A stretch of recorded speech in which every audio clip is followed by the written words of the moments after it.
दोस्तों, good evening. I'm going to talk to you about America. मैंने एक video बनाया था some time back in which I said clearly that Donald Trump could be the last president of the United States. मुझे लग रहा है this prophecy may not come true. I hope it does not. I don't want it to come true. But the situation in America is very bad. There's been a complete polarization of society. And of course, Joe Biden has now stepped down. He's not going to contest the elections. And possibly the running mate, his running mate earlier, that is Kamala Harris, would be contesting as the presidential candidate for the Democratic Party. Now, I don't know what's going to happen, frankly. The Democrat Party, whether you have Kamala Harris coming or anybody else coming, going to lose. Because Donald Trump is now on a high. And he is on the right track. The Republican Party is united behind him, in particular after his assassination attempt. And now we have the sad spectacle of the Democrats not knowing how they're going to face up to Donald Trump. And now they tried all the tricks up their trade. Now I think Biden and Obama, they tried all the tricks up their trade to see to it that Donald Trump does not stand for election. They made about 70 or 100 charges against him, so many charges, some of them fictitious, some of them frivolous, some of them also serious also. But then it's a question of interpretation, how you look at it. The net result of all is, I think those charges have gone to the background, and what's come in the forefront now is that Donald Trump is the candidate of the Republican Party, and they're in a united as never before, and going to go for the next election in about 3 months' time. Gentlemen, what's going to happen, I think, is very clear. If Donald Trump wins, it's going to be a topsy-turvy world. If you look at the way Donald Trump has been moving, I think he's moving in the right direction, because the Democrats, in particular Joe Biden, and backed by Obama, had taken America to the abyss, the edge or the precipice of disaster. First of all, I will talk about the Ukraine war. It's a war which was perpetuated by the Americans, started by them, and they could not win. That is a fact. The Russians have occupied about 20 to 22% of Ukrainian territory. The Ukrainians are hard-pressed, and I was listening to a speech of Donald Trump. He said he didn't like the way Zelensky was behaving. He says that this man asked for $60 million, comes here, goes back, and after a few days he again asked for $60 million. He's going to put a stop to this, which is, he's right. Because the money you're giving to Ukraine is like money being put in an abyss of no return. There's not going to be anything coming back. Because Ukraine is not going to win. And Zelensky, the president, I think is a corrupt man himself. He saved a lot of money, And recently I was listening to one of the videos by Sajid Tarar, who's a member of the Republican Party and a Pakistani there. He has said that a lot of money is going into Ukraine, and part of it is coming into Dubai to fuel the real estate. I mean, this is a preposterous statement. I have no proof about it, but it's a statement made by Mr. Tarar, and this is just for your consumption. You believe it or you not? It's like Ripley's Believe It or Not. So the money going to Ukraine was coming into the real estate sector in Dubai. Now, coming down to the war itself, I think Donald Trump has made it very clear it's a war he'll stop in no time. And the Russians are pretty eager to stop the war if Donald Trump comes in. But the Democrats, I think, are not going to win at all. And it'll be a good thing for America, because billions of dollars of taxpayers' money would be saved. Another thing is, if you listen to Mr. J.D. Vance, the running mate of Donald Trump, shows the thinking of the president, he's echoing it. He's called England a Muslim nuclear country. I mean, the majority are not Muslim, but the fact is the Muslims there are calling the shots. Some of my friends who had been to England, they found that certain neighborhoods which are predominantly Muslim, have put up boards. This is a Muslim neighborhood, no dolls allowed. Now, that sort of thing is being tolerated by England. And the sad part is that the Labour Party, which has always championed Pakistan and the Muslims, has come into power. We'll have to see what the Labour Prime Minister does now. Is he going to preside over the destruction of the British Empire, or whatever is left of it, the rump that is the British Isles, or he is going to rectify the things? And now there is a resurgence against the Islamic world in England. Well, you can't help it. France is sitting on tenterhooks. The Olympics, I hope they can go through without a mishap. We have started by banning the burqa totally in the Olympics. I think that is the right step. A wrong step, I won't comment on it. I'll just say that it's been done. But the fact is there's a renaissance on in Europe, and the far right is asserting itself. But there are forces, and a lot of money is being given into, rather I would say flowing into Europe to counter the far right. And they succeeded in France.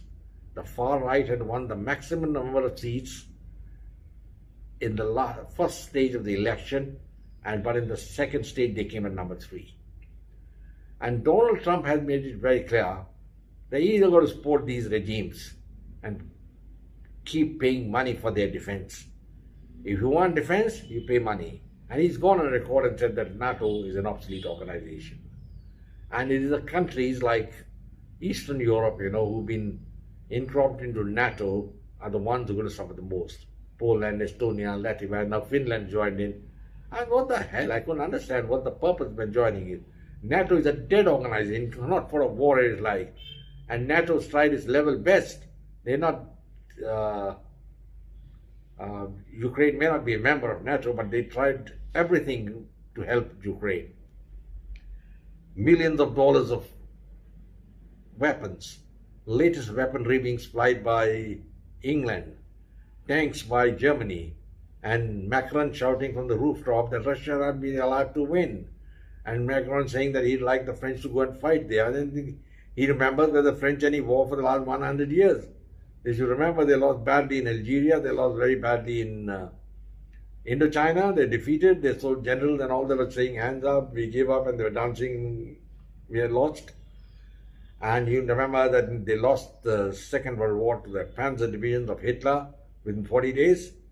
And and if they talk of history, Napoleon had to run away from Russia with his remnants army. He got about 500,000 men of his butchered. So the French should be very careful. I don't think Macron really knows what history is. So it is Donald Trump who's going to call the shots. That's my personal view. And the Western world have to fall in line with him. He's also made it clear that Taiwan and South Korea have to pay for their defense. Now both these countries are thriving, and China is flexing its muscles. I think they are now thinking of invasion of Taiwan at some stage. It's bound to come around. One of the top admirals of the American think tank had said that there would be a battle between China and America over Taiwan in 25. Let's wait and see.